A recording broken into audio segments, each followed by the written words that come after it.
Boa noite, irmãos, graça e paz. Glória a Deus que nos redimiu e nos uniu e nos reuniu nessa noite tão especial, neste primeiro dia da semana, da penúltima semana do mês de outubro. O tempo está passando depressa. Daqui a pouco já começa a cantar aquelas musiquinhas, já é Natal na Magazine. O tempo está voando, né? Mas glória a Deus por essa noite tão abençoada. Deus abençoe os irmãos que estão aqui presentes e aqueles que nos honram com a sua audiência agora ao vivo e exclusivo, através do canal oficial aqui da nossa igreja. Nós estamos na Igreja Batista Nova Vida, em Valinhos, fica aqui na rodovia Visconde de Porto Seguro 2031. Você que é de Valinhos ou da região, se você não tem um lar espiritual, faça desta igreja a sua casa espiritual. Eu quero registrar a minha alegria e também a minha profunda gratidão a toda a liderança da igreja, que tem nos recebido com tanto amor, com tanto carinho. São tantos gestos, tantas sinalizações, e nós temos sido recebidos aqui como príncipes. O tratamento principesco dessa igreja alegra, conforta o nosso coração. Muito obrigado, pastor Dário, por mais uma vez me dar a oportunidade, de ceder esse púlpito que tem sido tão sabiamente conduzido pelo Senhor.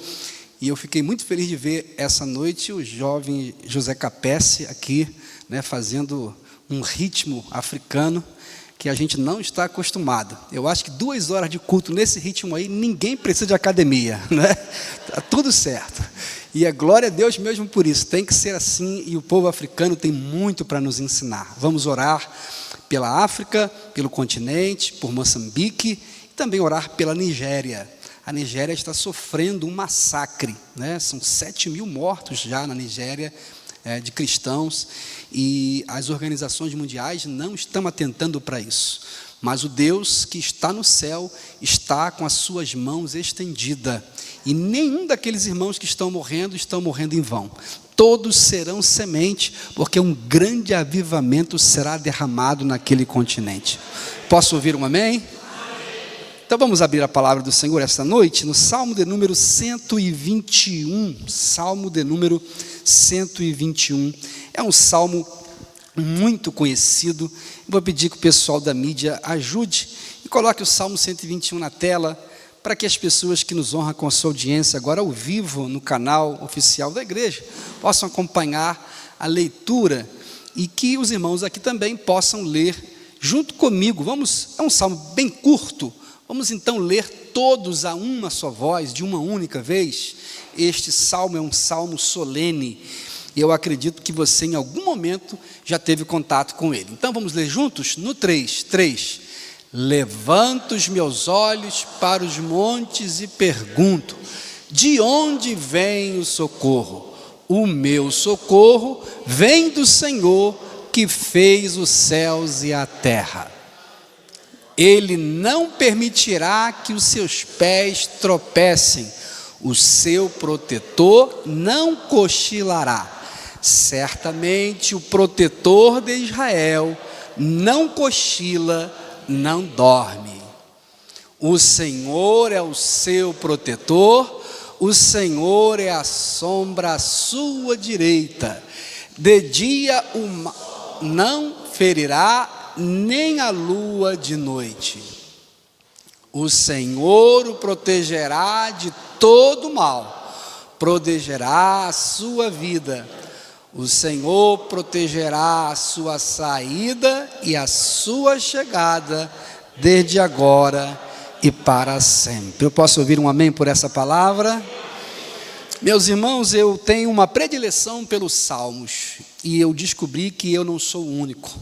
Na verdade, o livro dos Salmos é o livro mais lido de todo o Antigo Testamento, especialmente aqui no Brasil. Mais especificamente por causa de 2 salmos, o Salmo 23 e o Salmo 91. Existe quase que uma crendice, um esoterismo com esses salmos. De fato, o Salmo 23 é um salmo de conforto, e muita gente conhece até de cor e salteado. O Salmo 91 já é um salmo de proteção, e muita gente se apega com esse salmo, com essa expectativa de proteção. Eu, de fato, tenho um certo trauma com o Salmo 91, porque quando eu era menino, toda arte que eu fazia, a punição da minha mãe era o Salmo 91. Tirava nota 5 na escola, vai copiar o Salmo 91 50 vezes. Pensa numa prova, numa luta. E aí a gente vai ficando meio traumatizado. Eu descobri que a minha mãe ajudou aí a inflacionar esse nível de leitura dos salmos, porque eu li muitas e muitas vezes. Mas o terceiro salmo mais lido da Bíblia é o Salmo 121. E esse é um salmo de confiança. E eu gostaria que a mídia então colocasse o primeiro ponto da nossa mensagem, para que quem está em casa possa entender o conceito central deste Salmo 121, socorro celestial. E será que tem alguém aqui essa noite que precisa de socorro? Ou será que tem alguém que seria capaz de dizer, eu não preciso de nada, de socorro nenhum? Bom, eu não preciso ser profeta e nem filho de profeta, para saber que todos nós precisamos, em algum momento, de ajuda, algum tipo de ajuda. Basta ser cidadão do planeta vivendo com acuidade e sensibilidade, que a gente percebe que viver se tornou uma tarefa complicada, arriscada, sobretudo nos grandes centros urbanos. A minha origem é o Rio de Janeiro, uma cidade que todos sabem tem um índice de violência violentíssimo. Você olha para todos os lados, todos os dias, e o cenário é de tragédia. O noticiário todo dia amanhece com notícias trágicas, de modo que viver se torna uma tarefa estressante. E essa não é uma realidade só do Rio, é São Paulo, é Belo Horizonte, é Brasília, é Recife, as grandes capitais, quem vive nelas sabe que viver se tornou uma tarefa complicadíssima. Há momentos que a gente percebe que, se não vigiar, a gente adoece da alma. Você olhando as circunstâncias, você vê gente com tumultos mentais. Sanidade, lucidez já não é algo tão comum. O nível de adoecimento psicológico, emocional da população cresce vertiginosamente. Se a gente realmente não tiver uma proteção do céu, ai meu Deus. Então, olhando para o livro dos Salmos, nós precisamos pensar em algumas respostas que muita gente precisa, e talvez esteja me assistindo aqui essa noite, e eu não sei qual é a realidade de quem me ouve aqui nessa mensagem, de quem assiste essa transmissão, mas quem sabe você está enfrentando um drama, uma luta, uma prova, uma escassez, um revés, um dilema, eu não sei, mas de uma coisa eu sei, existe um socorro celestial disponível, existe um Deus que não dorme, é um Deus que não perde batalha. E é deste salmo que eu quero falar essa noite, o Salmo 121, sob uma perspectiva da literatura poética. Por quê? Porque os salmos é, na verdade, o livro de cabeceira de todo crente. A gente sabe que tudo que está nos salmos tem seus correspondentes nos livros históricos. A diferença é que nos livros históricos você tem os arroubos corajosos, as manifestações de valentia, porque são livros históricos. Então você pega livro de Josué, Juízes, Ruth, 1 e 2 Samuel, 1 e 2 Reis, 1 e 2 Crônicas, Êxodo, Neemias, Esther, e o que você tem lá? Os atos heróicos ou os atos históricos dos reis, dos profetas, dos homens de Deus. Então você vai lá para o livro de Samuel, ou de Crônicas, ou de Reis, e vai encontrar um Davi que sai para batalhar, e ele vence os filisteus e volta com 1000 prepúcios na mão. Ou seja, ele consegue pegar 1000 prepúcios dos filisteus, colocar na mão e entrar. Eu sou valente, eu sou brabo, eu fui lá e eu venci, e eu entrei no arraial dos filisteus e venci a guerra.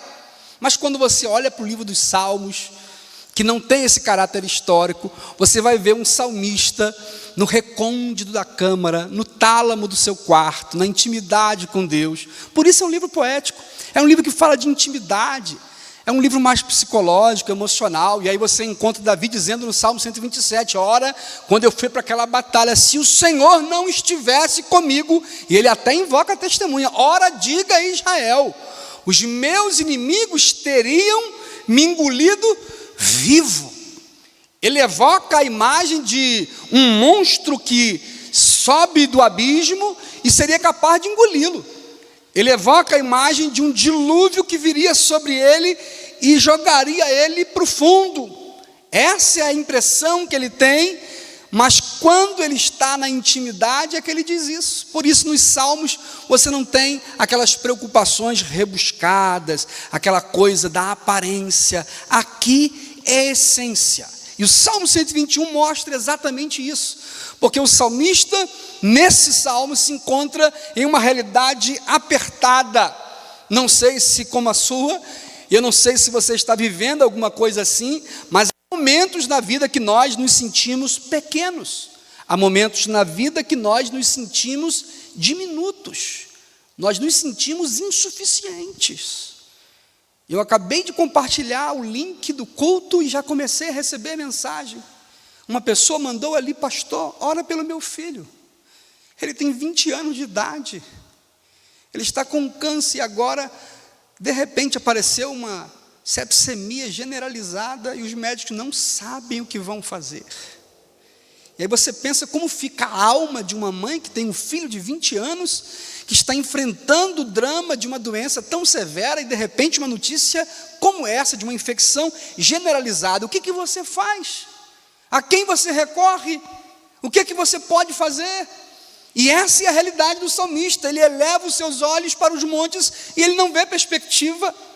Ele começa então a clamar, ele começa a fazer perguntas que são retóricas. Eu posso pedir, por favor, que passe o próximo slide? Então ele pergunta que tipo de proteção ele precisa. Pode passar mais um, por favor. Que tipo de proteção ele pode receber de Deus? Porque ele está absolutamente angustiado. Ele está olhando à sua volta e vê tudo gigante, e ele lá no vale, diminuto, pequeno, minúsculo, insuficiente, impotente. Então ele vai e clama com toda a intensidade do seu coração. Eu não sei como você chegou aqui, mas se você abrir o seu coração e clamar, eu tenho uma coisa para dizer: esse lugar tem uma atenção especial de Deus.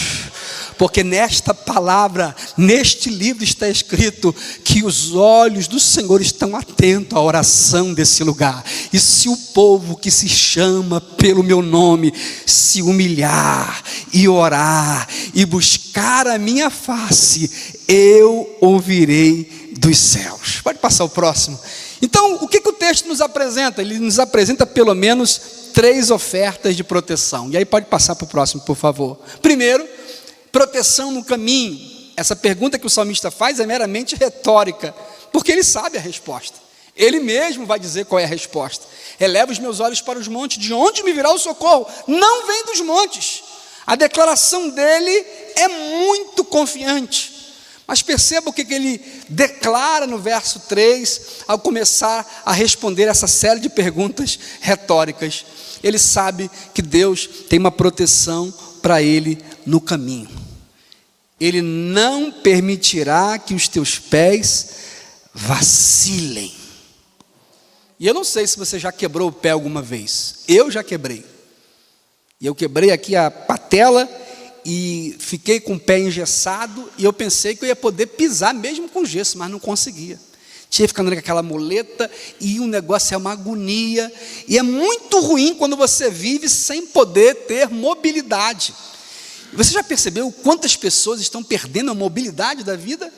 Gente que perdeu a capacidade de acreditar no outro, gente que perdeu a capacidade de acreditar em um novo relacionamento, gente que perdeu a capacidade de investir em um novo empreendimento. São tantas decepções, tantas feridas, tantas frustrações, que tem gente que vai ficando, sem ter segurança para andar. Mas neste salmo há uma garantia: o Deus a quem eu sirvo, a quem você serve, não permitirá que os teus pés vacilem.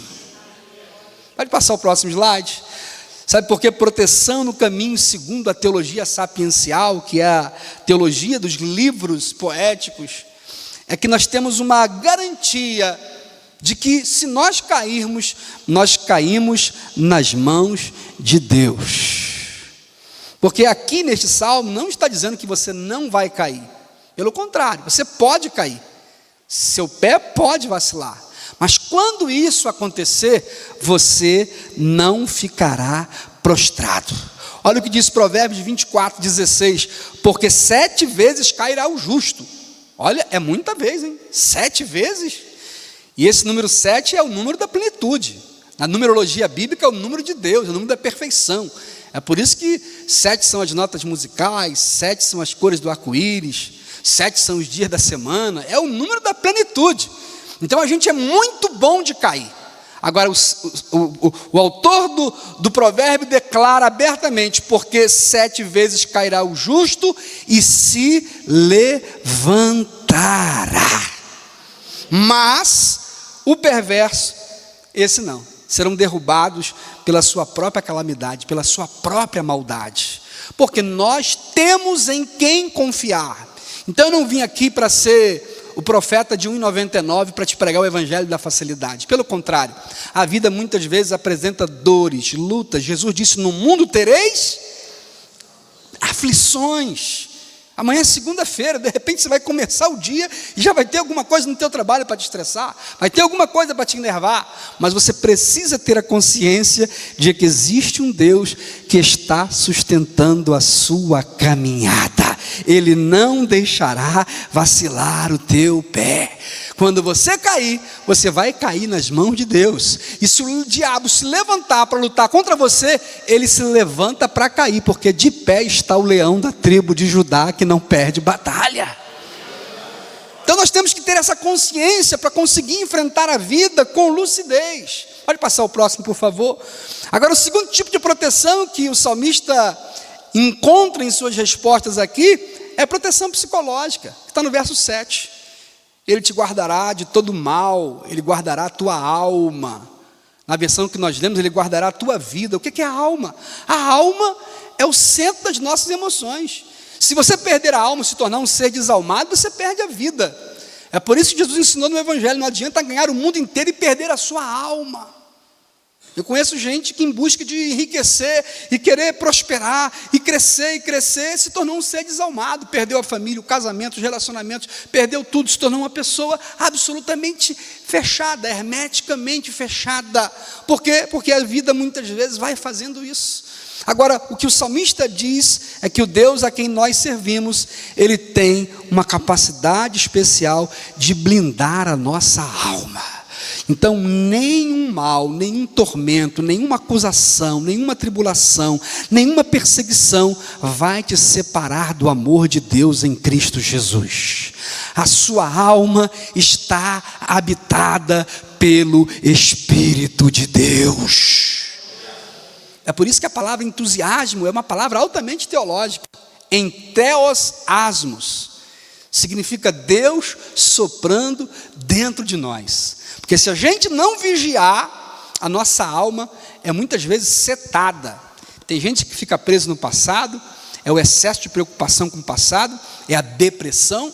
Tem gente que já fica absolutamente focada com o futuro, e aí o excesso de preocupação com o futuro gera ansiedade, enquanto na verdade o presente é agora. O que você tem é só isso, por isso se chama presente, um presente que Deus nos dá. Então não espere um dia para ficar mais bonito, não espere uma oportunidade para usar aquele perfume que está guardado. Use amanhã, use hoje, porque hoje é o dia que o Senhor fez e nós vamos nos alegrar e nos regozijar nele. Proteção para a alma, proteção psicológica. O Senhor te guardará de todo mal, Ele guardará a tua alma. A alma é isso. E quantos de nós, muitas vezes, por causa de um problema pessoal, às vezes algum tipo de aborrecimento, permite que a raiz de amargura comece a entrar no coração. E a Bíblia ensina claramente que a raiz de amargura, quando cresce, toma proporções, ela pode levar a pessoa à morte. Tem gente adoecendo psicologicamente, psicossomaticamente, tem gente adoecendo até fisicamente, porque esses excessos vão tomando conta, e quando a pessoa vai perceber, já está totalmente engendrada, totalmente amarrada, a vida toda atada. Mas esta noite, Jesus está aqui para desatar esse nó, aquilo que está prendendo a sua voz, está sufocando o seu coração, vai ser repreendido na autoridade e no poder da palavra de Jesus. Ele tem liberdade para as nossas almas. Eu já fui uma pessoa jovem, pior do que qualquer cenário que você possa imaginar, olhando para a vida com a perspectiva de alguém envelhecido, com 18 anos, eu montava em cima de uma moto e virava o punho para ver o ponteiro bater 200 quilômetros e achar que eu ia morrer, e tudo aquilo ia acabar, desesperadamente perdido, até que um dia eu encontrei Jesus. Na verdade, Jesus me encontrou, e quando Ele me encontrou, Ele me libertou com poder e grande glória. Agora tem um terceiro tipo de proteção, que o salmista também encontra a resposta quando ele faz essa poesia, e ele diz claramente no verso 8, pode passar o próximo tópico, proteção nos empreendimentos, porque o Senhor será conosco nas nossas entradas e saídas. Tem gente que durante a vida perde a capacidade de crer que pode investir, que precisa investir. Tem gente que porque sofreu um revés, uma perda, talvez uma falência, enfrentou algum tipo de dificuldade, acaba se desencorajando e desacreditando que é capaz de fazer de novo. E às vezes, muitas vezes, o que acontece não é que a batalha é grande, é que está faltando a presença de Deus. Você já leu a história de Josué entrando em Jericó? Eles vinham vencendo tudo. Mas quando chegou uma cidade pequenininha chamada Ai, eles perderam a batalha. Na menor cidade, como é que pode? É porque alguém tinha, infelizmente, furtado do meio dos despojos, objetos malditos e guardado no meio do povo de Deus. E aí o que aconteceu? Na hora da batalha, aquela maldição levou eles ao fracasso. E Josué então não entendeu como é que a gente venceu tanta coisa e agora numa cidade tão pequena a gente foi derrotado. E ele foi buscar a Deus e Deus mandou ele fazer um propósito, o propósito da cunha de Acã. E ele descobriu que Acã tinha uma cunha, ele tinha guardado, na verdade, aqueles objetos malditos. E Josué então conclama um jejum e manda limpar aquela maldição. E quando eles voltam para a batalha, eles são vencedores. E aqui é uma grande lição, onde um dia você já foi derrotado, você ainda pode ser um grande vencedor, se a presença de Deus for contigo. É por isso que o salmista diz que o Senhor é com ele nas suas entradas e saídas. Você já deve ter lido isso, que o Senhor era com Davi nas suas entradas e saídas. No Salmo 121, na última parte, declara: o Senhor guardará a tua entrada e a tua saída. Eu me lembro que uma vez eu fui pregar numa igreja da Convenção Batista Nacional, Igreja Batista Nova Filadélfia, lá no Rio de Janeiro. E no final uma irmã veio me procurar. E eu preguei num congresso de jovens, muito avivado. Ela ficou muito entusiasmada, e ela veio e o pastor disse: não, por favor, deixa o pastor, ele vai para o pós-culto aqui, vai ter um lanche, depois ele atende. E eu vi que ela chorava muito. Eu disse: não, pastor, eu preciso ouvir essa irmã, eu quero atender essa irmã. Não, mas ela vai contar umas histórias aí, a gente já sabe como é que é. Não, mas agora eu fiquei sensível, eu quero ouvir essa irmã. E ela veio, ela segurava aqui no meu paletó e falava: pastor, me ajuda. O senhor pregou tudo isso aí, mas o senhor vai embora e a minha vida vai continuar a mesma coisa. E eu falei: o que está acontecendo? Ela disse: pastor, eu fui tirada de Minas Gerais com 16 anos de idade. Meu marido fez 7 filhos em mim. E depois sumiu. Eu não sei se ele morreu, eu não sei o que aconteceu. E eu não tenho nada, eu não sei fazer nada. E ela começou a se lamentar ali, olhando para aquela irmã, coração apertado, aquela fila de filhinhos. E eu disse: onde que a irmã mora? Ela disse: eu moro naquela casa lá. Aí do outro lado da praça da igreja tinha uma casinha bem pequenininha, numa esquina, sem muro. E ela começou a me contar aquela coisa triste que aconteceu com ela. E eu fiquei com o coração assim, pesado de ver aquela realidade, tantas crianças, uma mulher muito sofrida. E aí eu olhei para ela: a irmã não sabe fazer nada. E alguém disse assim: sabe, pastor, ela cozinha que é uma maravilha. Olha lá a mesa do pós-culto. E eu olhei, tinha uma mesa cheia de pão de queijo, pudim, manjar, e tanto doce, tanta comida. Eu olhei para ela e falei: não, a senhora não pode dizer que não sabe fazer nada. A senhora que fez aquela comida toda. Foi sim, pastor, é o jeito que a igreja me ajuda aqui, eu fazendo essas coisinhas aí. Eu falei: pois é, irmã, a irmã faz coisa muito boa, porque eu sou tão ruim na cozinha, tão ruim, que quando eu vou fazer o café, eu queimo até a água. Então, não fale mais isso. Agora eu vou fazer o seguinte. Aí eu botei a mão no bolso, tinha um dinheirinho, eu não sei, devia ter uns 400, 500 reais. E botei na mão dela e falei assim: a senhora vai pegar esse dinheirinho e vai fazer docinhos igual a esse que a senhora faz aqui para o pastor da igreja. E a senhora vai pegar os filhos mais novos. Quantos anos tem o mais novo? O mais novo tem 10. Ah, tá. E o outro? O outro tem 9. Era uma filazinha. E o outro tem 8. Quando chegou no 7, eu falei, não, esse do 7 a senhora não manda não, que está muito pequenininho. Pega o de 10, o de 9, o de 8 e dá cartãozinho para eles e bota o docinho e espalha aqui na cidade e joga para tudo quanto é lado, que Deus vai abrir a porta. Irmão, eu fiquei 3 anos sem pregar naquela igreja. E aí quando eu voltei lá depois de 3 anos, naquela época a gente vendia muito DVD, ainda não era livro, era na época aí final dos anos 90, início dos anos 2000, muito DVD a gente vendia na porta das igrejas. Botei a minha banquinha depois lá do congresso, estava com os DVD de mensagem, aí veio aquela senhora bonita, uma mulata, cabelo todo escovado, aqueles brincos grandes, ela toda nos Los 15, toda nos alabastro, e ela começou a pegar os DVD, e foi pegando, e daqui a pouco ela arrastou minha mesa toda, juntou tudo, e eu falei, que irmã folgada, rapaz, glória a Deus, pegou os DVD, vou comprar tudo. E aí eu olhei para ela assim, amém, minha amada, louvado seja Deus. Aí ela falou, pastor, o senhor não está lembrando de mim não? E eu não lembrava não, irmão, porque quando eu vi, ela estava muito maltratada. Ela só tinha 2 dentinhos na frente aqui, só 2 zagueirinhos, tadinho, sofrida. Mas agora estava uma mulatona, bonitona, toda. Aí eu olhei assim, aí ela falou, o senhor não lembra? Eu falei, minha irmã, é muita gente, me ajuda, a minha igreja é uma igreja grande, eu ando a beça. Essa pergunta que não se faz, pastor, você lembra de mim? Aí eu fiquei assim, pensando, aí não consegui mesmo. Ela, pastor, eu sou aquela senhora que há 3 anos atrás parou o senhor aqui e contei a minha história, que meu marido me abandonou, fiquei com 7 filhos, eu não sabia fazer nada, o senhor me deu uma oferta e mandou eu fazer os meus quitutes, pois hoje, pastor, Deus virou o meu cativeiro, o senhor lembra da minha casa? Aí eu olhei lá para o outro lado e lembrei, aí ela, olha para lá, aí não tinha mais uma casa, irmão, era um restaurante de esquina, pastor, depois daquele dia, Deus virou a minha história.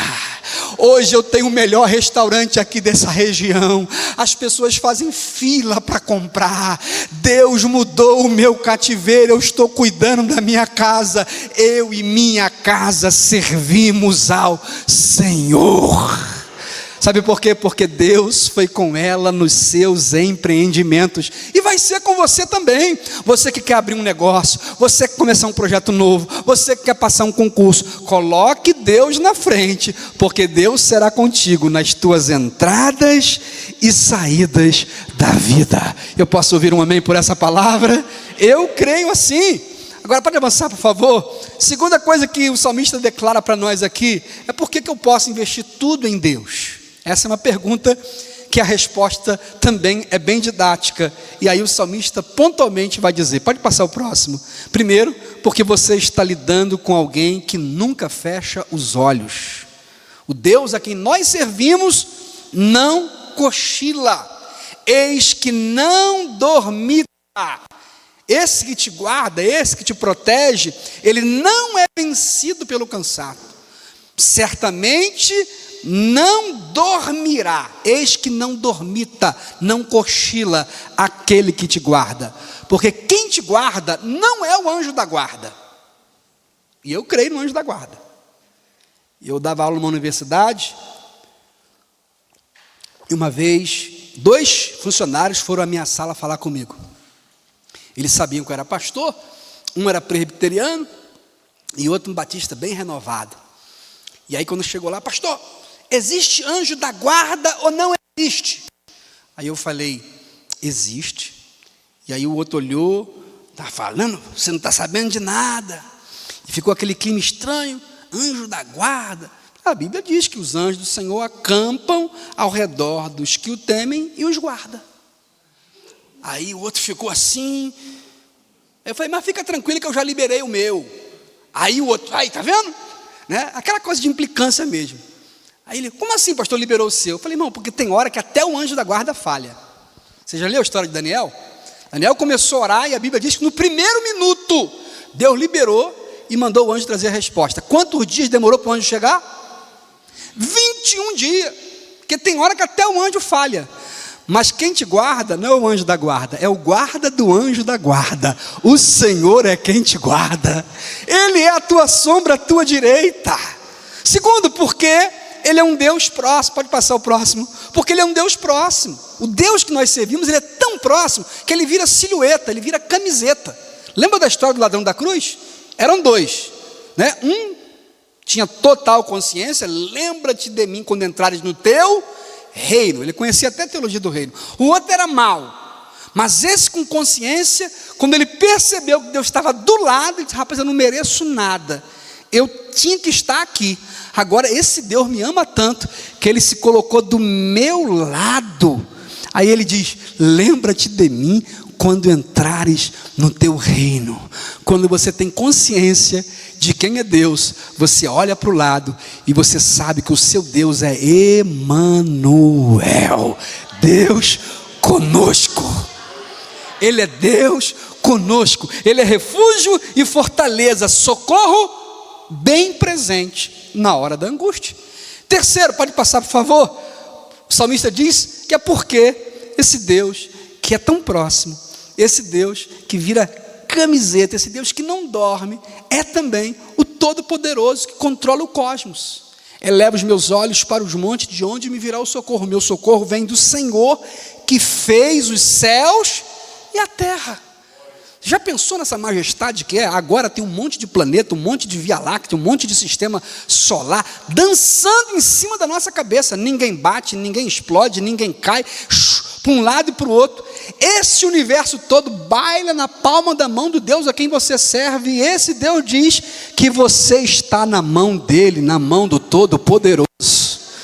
Por isso a tua vida, irmão, está guardada, blindada, protegida, abençoada, porque se você cai na mão do Deus Todo-Poderoso. E para concluir, já vou finalizar, como eu posso tomar posse de tudo isso? É uma pergunta que o salmista faz e ele mesmo responde, pode passar. Ele vai dizer que eu tomo posse de tudo isso quando eu olho na direção certa. Como eu tomo posse disso? Primeiro, quando eu tenho uma atitude positiva, um olhar positivo. Ele levanta os olhos. Quem sabe você está em casa, cabisbaixo, preocupado, amanhã é segunda, estou desempregado, a conta vai chegar. Eu quero te convidar a erguer os teus olhos para o alto e saber que existe um autor e consumador da nossa fé. Eu quero te convidar a começar essa semana olhando para cima e declarando que só o Senhor é Deus. Elevo os meus olhos. Eu não vou ficar, ó céus, ó dia, ó azar. Quando eu era menino, eu assistia muito um desenho da Hanna-Barbera. Quem é da minha geração vai lembrar. Tinha uma hiena chamada Had. Ela só dizia, ó céus, ó dia, ó azar. Ó céus, ó dia. Quem lembra desse desenho aqui? Só eu, irmão? Ah, não estou sozinho. A minha mãe dizia assim, menino, para de ver esse desenho. Isso aí é maldição. Essa hiena só fala, ó céus, ó dia, ó azar, azar, azar. Isso só... Mãe, você não sabe de nada. Minha mãe sabia de tudo. Aquilo era um mantra, só traía palavra ruim. Tem gente que é assim, mãe, meu pão só cai com o lado da manteiga para baixo. Eu sou o patinho feio, tudo para mim dá errado. Em nome de Jesus, mude essa atitude, erga os seus olhos e diga, eu sei em quem eu tenho crido. Eleve os seus olhos e entenda. E também tome uma posição, uma atitude, tome uma decisão no seu coração. Eu tenho o sentimento certo. Que sentimento é esse? É essa convicção de que Deus está atento à minha oração. Elevo os meus olhos, porque eu sei que meu socorro vem. Ele não diz um dia virá, talvez vai vir, quem sabe chega. Ele diz o meu socorro vem. Você pode repetir, o meu socorro vem? O meu socorro vem. O teu socorro vem do Senhor dos Exércitos. É uma certeza, é uma convicção. O seu socorro vem. O teu socorro vem do Senhor. Então eu tomo posse quando eu olho na direção certa, quando eu tenho a decisão certa, mas sobretudo quando eu sei a hora certa. E quando é a hora certa, não é amanhã, é hoje. Começa aqui e agora. Me perdoe, Silvio Santos, mas o programa E Aqui e Agora é Deus quem criou. Quem vai lembrar do programa sabe, né? Tinha um programa do Silvio Santos, Aqui e Agora. Mas isso aqui foi invenção de Deus, porque o salmista diz que o Senhor te abençoará desde agora e para Começa quando? Agora. Mas dura até quando? Para sempre. Essa sua segunda, irmão, vai ser bem diferente. E aqui eu estou encerrando. A sua segunda vai ser de primeira.